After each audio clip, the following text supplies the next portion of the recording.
Alors bonjour, aujourd'hui nous allons voir l'utilisation de PyScript qui va nous permettre de faire une application web où le langage de programmation sera Python. Alors PyScript, qu'est-ce que c'est? C'est une couche supplémentaire construite au-dessus de PyOdid. Alors qu'est-ce que PyOdid? C'est une distribution de Python qui fonctionne entièrement dans le navigateur web.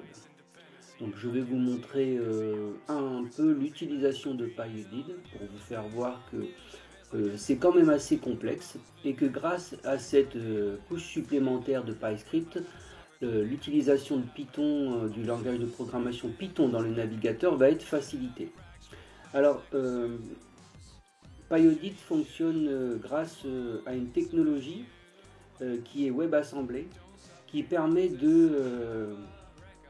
d'exécuter du code compilé avec une vitesse qui va être assez proche des applications natives.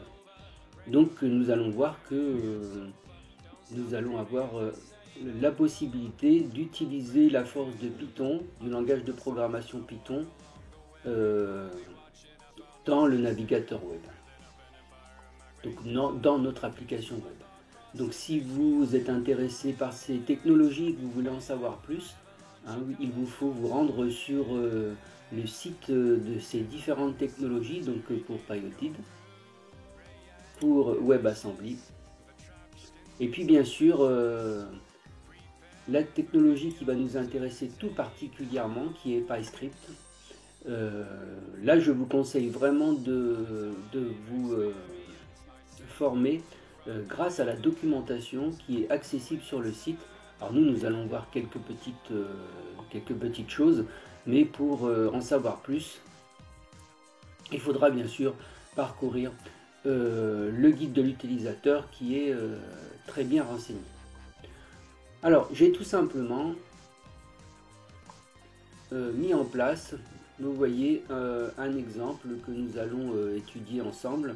Donc on va tout simplement faire une interface qui permet de lancer un dé. Alors j'ai récupéré, vous voyez, les images des différentes faces d'un dé. Donc j'ai fait 1, 2, 3, 4, 5 jusqu'à 6. C'est ce que nous allons utiliser. Et puis j'ai mis en place une petite structure dont je vais vous expliquer. Donc j'ai déjà créé un fichier D qui contiendra les images des dés. J'ai créé un fichier source qui va contenir les fichiers, les scripts Python. Je vais avoir un dossier style qui va juste contenir mon fichier CSS qui m'a permis de régler quelques petits paramètres pour que ce soit visuellement plus intéressant. Et puis ensuite, il y a les fichiers qui nous concernent. Alors, le premier fichier, le fichier HTML ici, c'est ici pour vous montrer un peu l'utilisation de PyEdit que nous n'allons pas utiliser. C'est pour vous faire voir que cette technologie, si on la prend directement, on essaie de l'utiliser, elle est assez lourde. Alors, il vous faut bien sûr récupérer le fichier, le script JavaScript qui permet d'utiliser cette technologie. Vous le trouvez bien sûr sur le site PyOdid. Et puis, eh bien, je vais vous montrer quelques petites choses. Alors, j'ai mis une balise H1 et puis nous allons juste afficher un petit compteur. Donc, en utilisant du code Python. Alors, comment fonctionne PyEdit? Donc, il va falloir initialiser un objet. Et pour ça, eh bien, je vous montre tout simplement. Nous pouvons ici voir comment se met en place l'utilisation de PyEdit pour qu'on puisse exécuter du code Python. Donc, nous devons créer une fonction asynchrone. Donc, vous voyez, il faut déjà connaître le fonctionnement de ce type de fonction. Alors ça va permettre d'attendre une réponse, un chargement. Donc là ici ça va être le chargement d'objets qui vont permettre l'utilisation de Pyodid, et les codes ne sont exécutés que si les différents chargements sont réalisés. Eh bien, je vais récupérer ce code, en faire quelques modifications et vous montrer que ça fonctionne très bien, bien sûr, puisque c'est sur cette technologie que repose PyScript, mais que si on n'avait pas cette surcouche PyScript, eh bien la programmation serait beaucoup moins aisée. Donc, je viens ici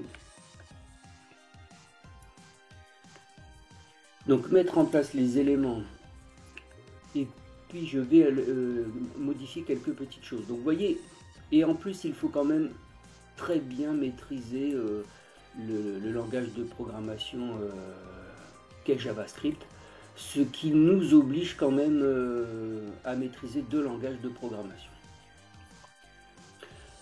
Alors, j'ai ici, vous voyez, un élément H1 dans lequel je vais écrire.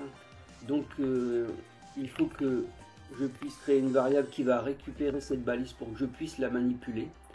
Donc, en JavaScript, on utilise ces lignes d'instruction pour le faire. Donc voilà, document, en fait on récupère le document HTML. Dans le document HTML, on va récupérer à l'aide de son tag, donc ici H1, donc l'élément H1. Alors le fonctionnement c'est particulier ici, c'est que nous allons récupérer tous les éléments H1. Donc il y en est 1, 2 ou 3. Et ceci dans une liste. Donc moi je n'ai qu'un seul élément H1, donc je vais récupérer tout simplement celui qui est en position 0. Une fois que j'ai récupéré cet élément H1, je vais pouvoir agir et puis envoyer le code nécessaire pour que ça s'affiche dans le navigateur. Alors vous voyez ici, j'ai un début, là j'ai un console log, ça va nous permettre d'afficher dans la console du navigateur le résultat de cette opération. Que je peux vous montrer bien sûr. Donc je vais enregistrer et je vais, grâce au Go Live, ouvrir cette page. Vous voyez qu'il n'y a rien dans cette page, donc il faut juste que j'inspecte, que j'aille dans la console, et je vois bien que j'ai récupéré ce fameux résultat 3 dans la console. 1 plus 2, c'est bien égal à 3. Alors moi je vais enlever ce console.log, tout simplement. Je vais envoyer le résultat qui sera calculé ici dans cet élément. Donc vous voyez, il faut aussi, je vous laisse découvrir comment on écrit à l'intérieur d'un élément. Donc ici, quand j'écris h1.inner.html, je vais écrire ici j'écrirai ici le résultat de 1 plus 2. Donc je peux aussi vous montrer que cela fonctionne. Vous voyez, 3, c'est bien écrit ici. Alors j'ai bien un élément H1 ici, hein. Si je vous montre le body, là vous voyez, j'ai bien l'élément. Ça a bien été injecté dans l'élément H1. Donc nous, ce que nous voulons faire ici, ce que je veux essayer de mettre en place, c'est tout simplement la possibilité de lancer un dé. Donc, eh bien, nous allons changer le code qui se trouve ici, et je vais tout simplement utiliser le backtick. Alors le backtick, c'est Alt-GR7 espace. C'est ce qui me permet ici d'utiliser ce symbole qui va me permettre d'écrire plusieurs lignes ici de code. Alors attention, c'est du code Python, vous savez qu'il y a de l'indentation. Donc pour pas qu'il y ait des erreurs d'indentation, on vient se coller au début du fichier et puis on écrit notre code. Alors le code est assez facile à écrire. Donc nous allons depuis le module random importer la fonction randint. Et puis tout simplement demander à ce que soit calculé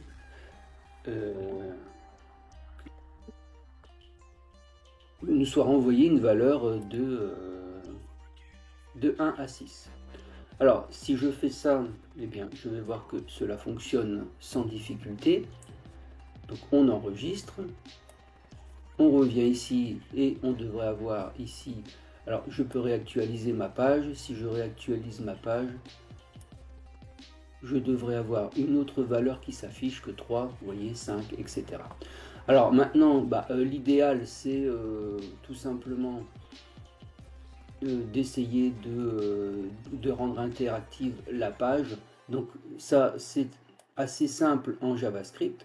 Donc ici, au lieu de faire un appel direct à la fonction, je vais prendre tout simplement H1, je vais mettre en place un écouteur d'événements. Cet écouteur d'événements va se déclencher au clic de la souris et il fera appel à la fonction main.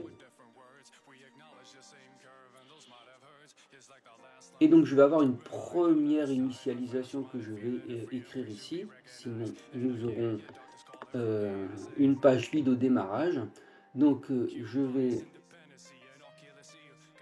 tout simplement afficher juste 1 dans l'élément H1 pour que je puisse voir un premier résultat, et ensuite au clic cette fonction sera enclenchée. Alors nous allons regarder ce qui se passe, et maintenant normalement au clic, donc on va regarder toujours la console pour qu'on puisse voir s'il y a des erreurs, quelles sont ces erreurs. Et donc si je clique, vous allez voir que je vais avoir ici à chaque fois un nombre aléatoire qui sera généré entre 1 et 6 comme je l'ai demandé.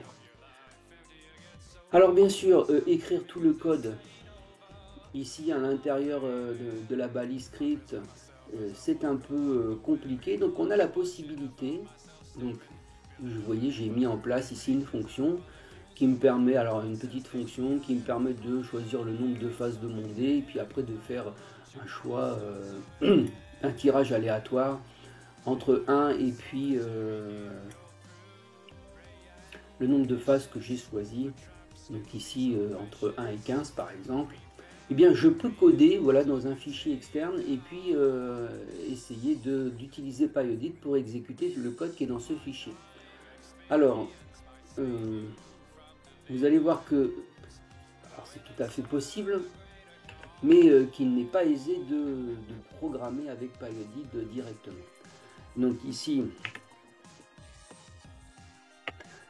je dois, vous voyez, attendre que les éléments du fichier soient récupérés. Une fois qu'ils sont récupérés, je dois attendre qu'ils soient convertis en texte. Vous avez vu qu'on a ici, on avait placé du code qui était sous forme de texte, et ensuite qu'il puisse être exécuté. Alors, vous allez voir que c'est pas très facile de mettre en place ce code. Donc vous voyez ici, c'est un fetch, c'est-à-dire que je vais tout simplement, voilà, récupérer ici l'adresse qui va me permettre ici de venir, lors de l'exécution, tout simplement chercher le fichier qui se trouve ici dans source. Donc je lui indique l'emplacement.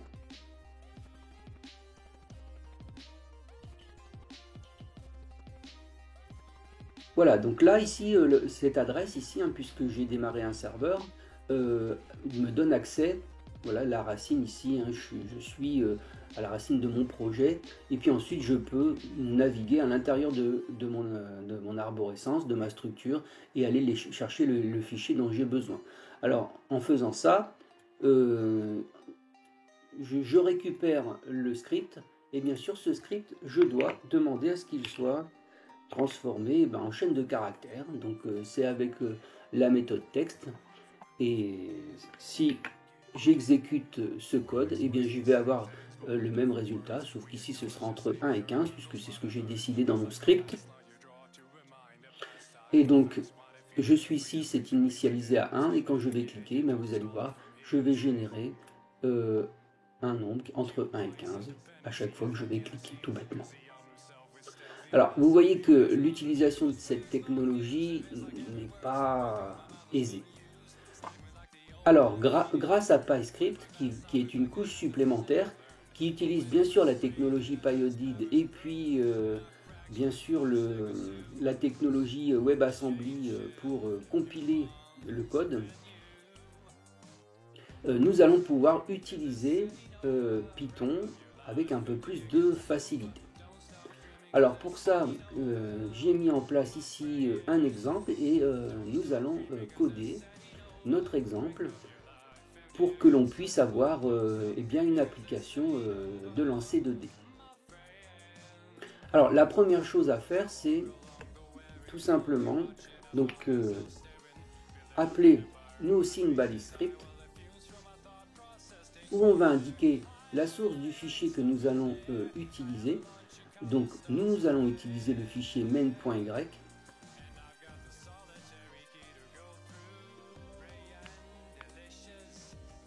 Le main.py, pardon.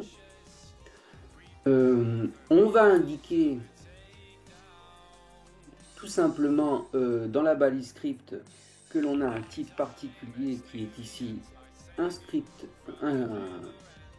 Python, donc de la programmation Python, mais surtout, je vous montre, nous allons indiquer les fichiers dont nous allons avoir besoin pour utiliser cette technologie. Donc, dans les premiers pas, nous avons accès, comme vous pouvez le voir, d'abord au fichier CSS. On verra pourquoi nous avons besoin de ce fichier, mais surtout au fichier JavaScript qui va nous permettre d'utiliser cette technologie. Donc on copie ces deux fichiers et puis on va tout simplement les placer ici à l'intérieur de notre balise head. C'est ce que j'ai fait ici. Vous voyez. Alors j'ai aussi importé mon propre fichier CSS qui se trouve dans Style pour que ce soit un petit peu plus sympa.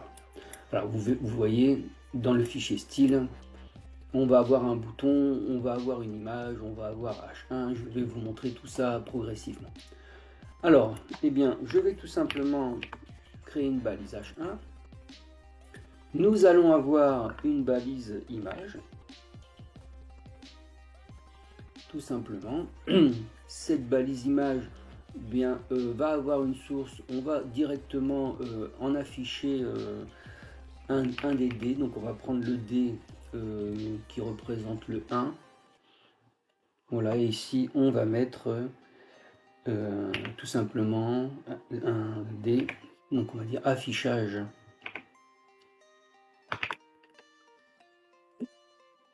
du dé. Si jamais notre image n'apparaît pas, on aura cette alternative. Nous avons nous allons mettre aussi en place un bouton. Donc le bouton, je vais le mettre en première position, tout simplement. Et puis là, on va écrire lancer le dé. Alors pour l'instant, si nous regardons ce fichier main, il est vide. Hein, vous voyez. Donc là, je vais tout simplement fermer la page que j'avais ouverte ici. Et nous allons ouvrir cette page où nous allons utiliser PyScript. Donc, je relance mon serveur. Et comme vous pouvez le constater, j'ai bien l'affichage de mon bouton. Et pour l'instant, je n'ai rien d'affiché puisque je n'ai pas mis de valeur dans H1. Alors, pour vous montrer que j'ai bien un H1 qui a été créé. Vous voyez, mon H1 est bien ici. Alors, mon image est peut-être grande, donc je vais regarder pourquoi. Normalement, j'ai dû le régler dans le style. Voilà, oui. Des petites choses qui se sont hop, se sont mal alignés.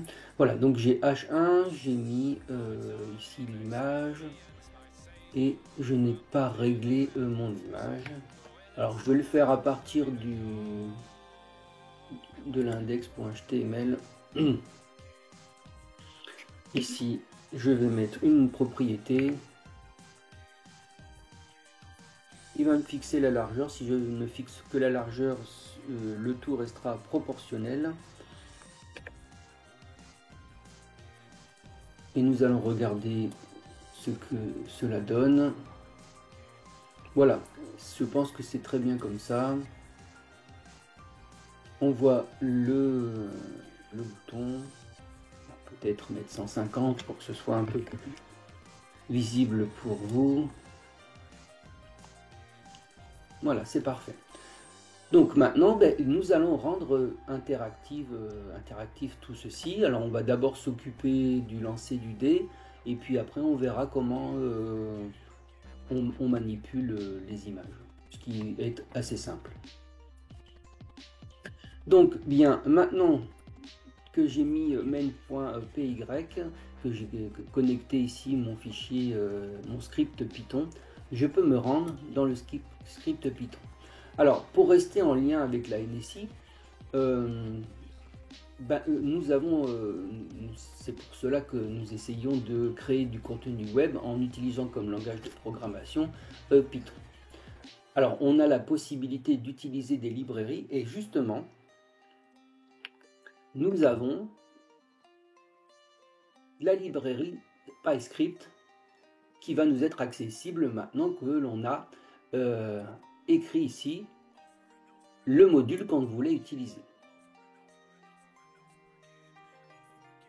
Alors, dans PyScript, on a la possibilité d'importer quelques fonctions, méthodes. Donc, on a une première fonction qui est la fonction display que nous allons utiliser, qui va nous permettre de réaliser un affichage. Alors, dans ce display, avec cette fonction display, vous voyez ici, il me dit, voilà, si je regarde ici, qu'il ne connaît pas, c'est normal puisqu'on s'est connecté à un fichier JavaScript et on en récupère la bibliothèque qui nous est accessible, et donc on n'a pas quelque chose qui a été mis en place depuis l'installation de Python. Donc ici on va tout simplement utiliser cette propriété ici, type-ignore, qui nous permet tout simplement de dire d'ignorer que un problème nous est affiché. Il n'y en a pas du tout. C'est parce que ici, vous voyez, on a Python là qui a été actionné, et puis ça ne fait pas partie du langage. Hein. Vous voyez, si je sélectionne ici Python,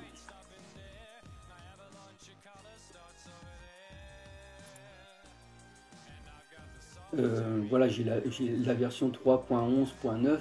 Eh bien, PyScript n'est pas une bibliothèque qui est installée nativement dans Python et qui n'est pas accessible depuis Python. C'est bien le fichier JS qu'on a importé ici, le core.js, qui nous donne accès à cette librairie et puis à ce qu'on appelle le CPython.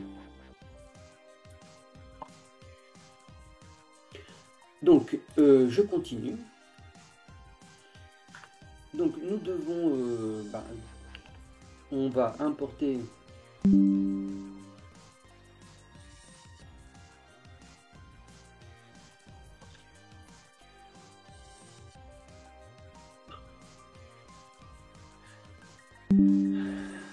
alors, attendez, je coupe ça. Voilà. Voilà, on va importer donc la fonction rendPrint. Et puis bien sûr, nous allons réaliser quelques petites choses très simples, vous allez voir. Donc l'idéal, eh bien, c'est ici de venir mettre en place des identifiants. Alors, je n'ai pas l'obligation de le faire. On va faire quelques petits essais. Puis après, je vais vous montrer que utiliser les identifiants sera plus facile pour nous. Donc, je vais importer ici.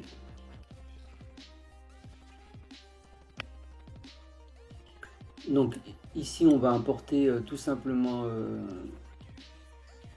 l'objet document qui va nous permettre d'avoir accès aux éléments de notre page HTML. Et puis c'est parti, donc je vais créer H1. Je vais récupérer H1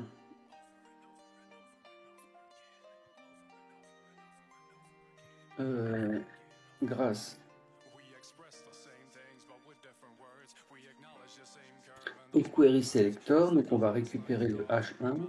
Alors le H1 ici, vous voyez, quand j'écris query selector, il va récupérer le premier H1 qu'il va rencontrer, et je n'en ai qu'un seul.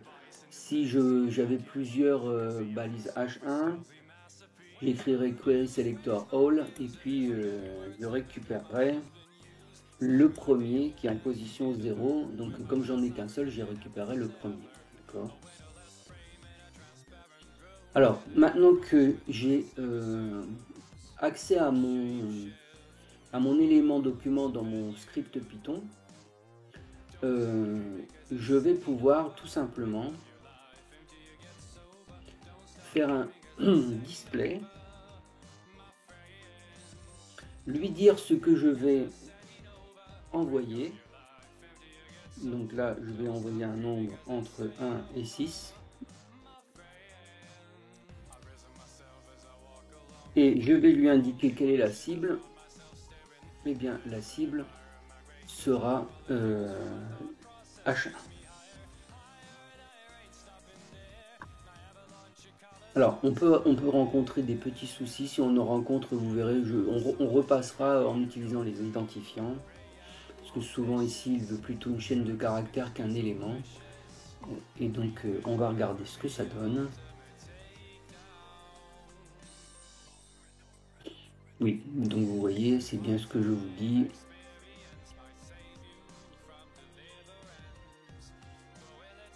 Voilà, il veut une chaîne de caractères. Donc l'idéal, c'est tout simplement ici de venir placer un identifiant qu'on va appeler valeur du dé. Nous allons enregistrer, et puis, eh bien, nous aurons ici juste à lui indiquer comme cible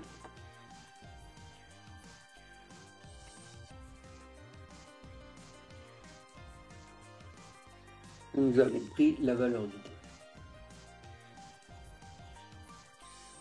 Alors normalement, vous voyez, nous supprimons les éventuelles erreurs et nous avons bien le 6 qui s'est affiché. Alors bien sûr, si je réactualise, j'aurai une autre valeur qui s'affiche ici, le 4. Alors, on va continuer. Donc maintenant que vous avez vu que je pouvais envoyer tout simplement une valeur dans la balise H1, je peux aussi, vous voyez, faire quelque chose de complètement différent. Donc j'ai récupéré ici l'élément H1 que je peux récupérer soit en écrivant H1, le nom de la balise, soit ici son identifiant. Je n'ai plus besoin du display et je vais pouvoir agir directement à partir de cette balise en écrivant tout simplement H1.InnerHTML égale, et puis là je vais faire roundInt 1,6 et vous allez voir que je vais obtenir exactement le même résultat. Donc vous voyez, il m'a dit aucun problème et j'ai bien la valeur qui est générée avec le pseudo aléatoire de la fonction roundInt. Alors maintenant, eh bien, ce serait bien que j'affiche l'image du bon dé correspondant. Donc ça, c'est assez facile. Je vais récupérer l'image du dé. Donc ça, c'est toujours la même chose. C'est document. Point query selector. Et puis, si je regarde, hein, ma balise, c'est une balise image. Et ensuite, eh bien, je vais tout simplement vouloir chercher l'image qui se trouve ici dans mon dossier et qui correspond au dé qui a été tiré. Alors, je vais d'abord faire une petite correction de mon code. Donc, je vais récupérer le tirage du dé.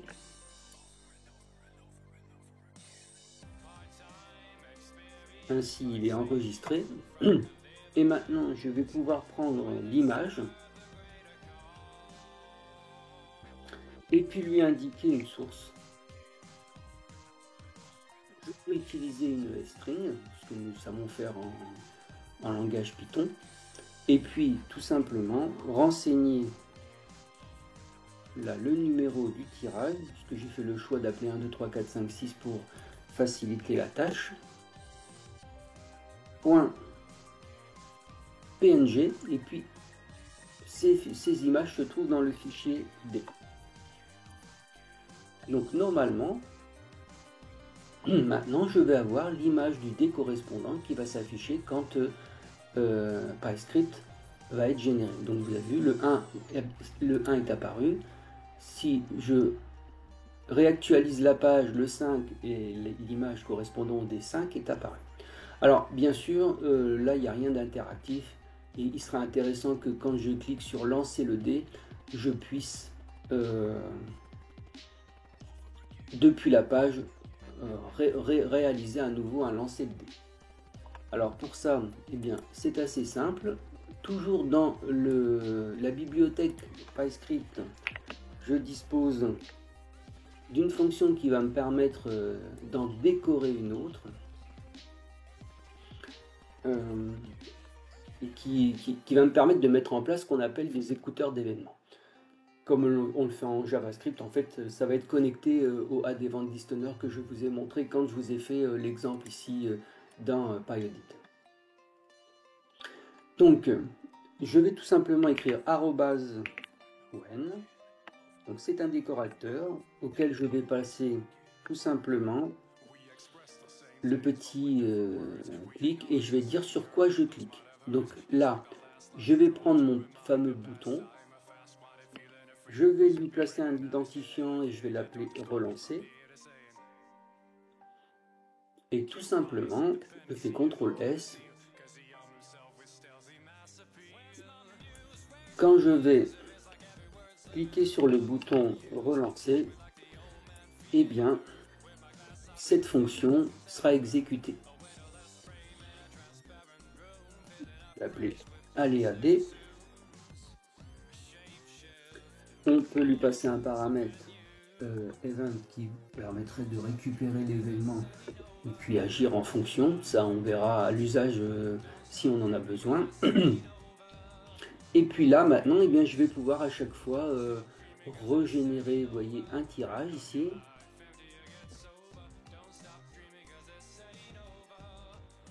Réécrire les éléments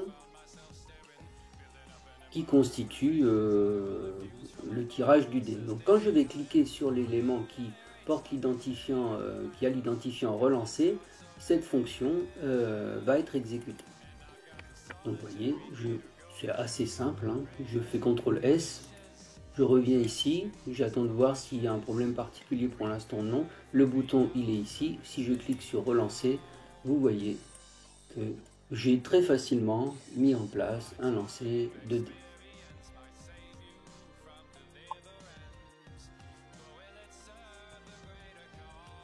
Alors, rien de bien difficile, comme vous pouvez le constater.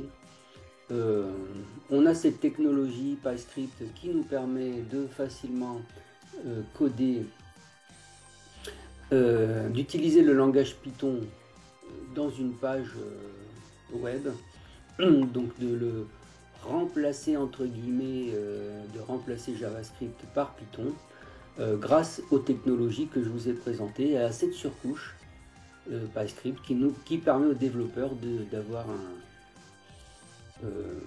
un accès à la programmation beaucoup plus simple que si on utilisait le langage de base qui a été mis en place, enfin la version de Python, la distribution de Python qui a été mise en place pour le navigateur qu'est PyEdit. Donc voilà pour cette première vidéo de présentation de PyScript. Entraînez-vous le plus possible pour comprendre tout cela dans un premier temps. Alors, dans un deuxième temps, vous voyez que ici, j'ai un outil ici qui a été mis en place qui me permet de réaliser un tirage. Et donc, il serait intéressant que je puisse avoir accès aux différentes fonctions que je vais mettre en place ici dans mon fichier main. Alors, cela est possible, mais on doit mettre en place ce qu'on appelle un fichier de configuration qui est là que j'ai appelé config.json. Alors au format JSON, il y a deux formats. Si vous voulez connaître les formats, il suffit d'aller dans la documentation de PyScript, de prendre configurer PyScript, et vous verrez qu'on a ces deux formats, un format JSON et le format TOML, qui vous permet de réaliser le fichier de configuration.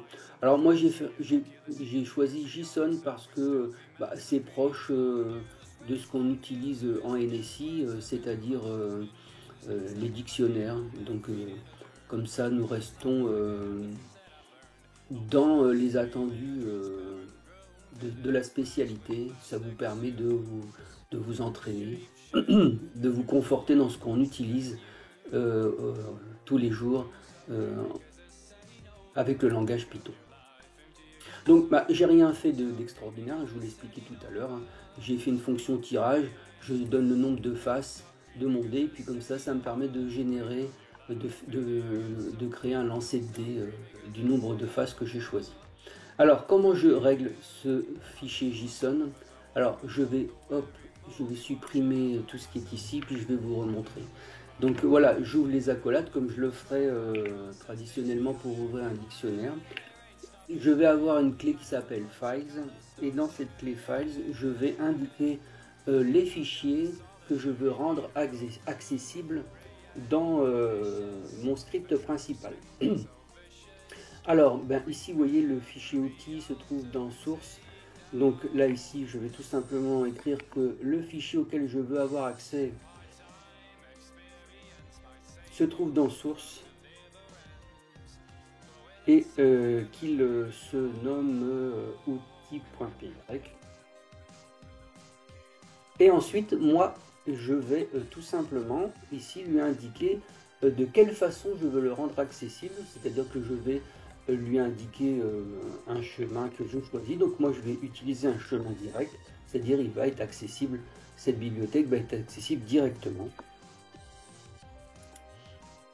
Hop, faites attention, là.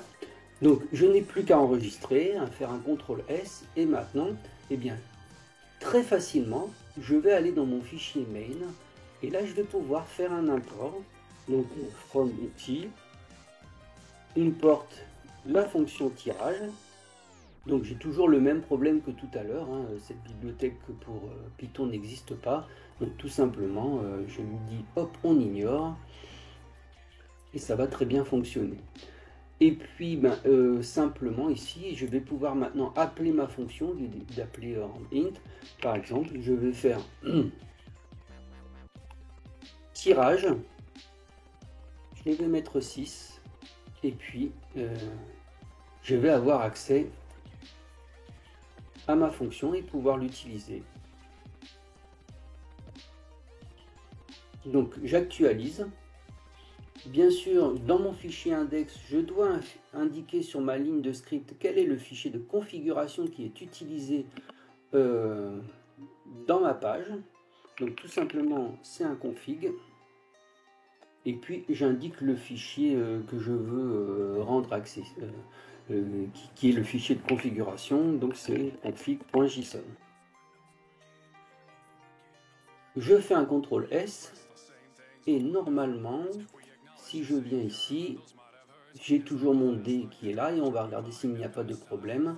Et bien non, vous voyez, j'ai bien accès à ma fonction et je peux toujours lancer mon D. Donc voilà, on a été un petit peu plus loin, je vous ai montré le fichier de configuration, mais c'est important puisque je vais pouvoir mettre en place tous mes outils dans un script Python et y avoir accès depuis mon élément principal. Alors là, je voulais aussi vous montrer que voilà, cette technologie est assez performante. J'ai pris un fichier ici, Matplotlib, qui réalise un dessin particulier, un dessin de dauphin dans un environnement particulier. Donc je voulais vous montrer que cette technologie Pyodid, parce qu'il ne faut pas oublier que PyScript repose sur Pyodid, fait des choses assez incroyables.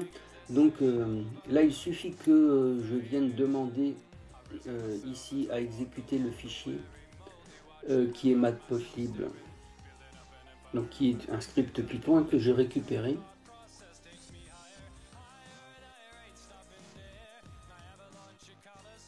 Voilà. Alors bien sûr, nous devons avant tout charger les bibliothèques. Donc là, c'est depuis pyodid.load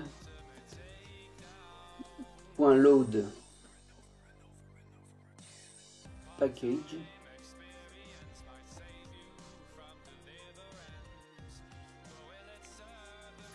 Et puis là, je vais mettre le nom des paquets dont je vais avoir besoin. Donc je vais avoir besoin de matplotlib et de numpy. Donc vous voyez, je peux charger les bibliothèques comme je le souhaite.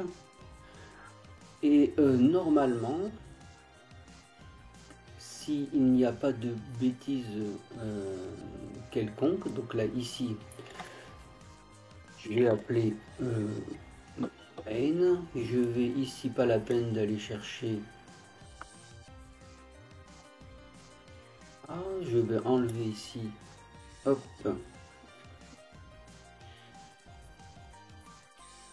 Et nous allons voir si je n'ai rien oublié, mais normalement ça devrait être bon. Donc je vais couper le serveur et puis envoyer cette page. On va inspecter si c'est possible. Alors si j'ai fait une bêtise, alors qu'est-ce qu'il me dit? Matplotlib. J'ai fait une erreur avec Matplotlib.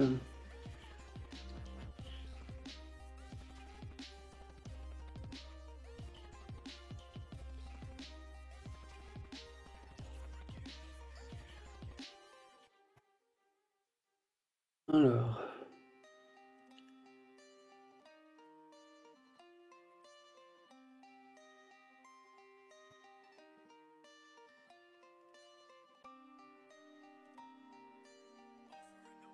Donc il faut que je regarde qu'est-ce que j'ai bien pu faire comme erreur. Ici, c'est bien la bibliothèque Matplotlib. On aurait dit. Alors peut-être que j'ai fait une erreur dans la lecture du package. On va regarder si j'ai fait une erreur d'import.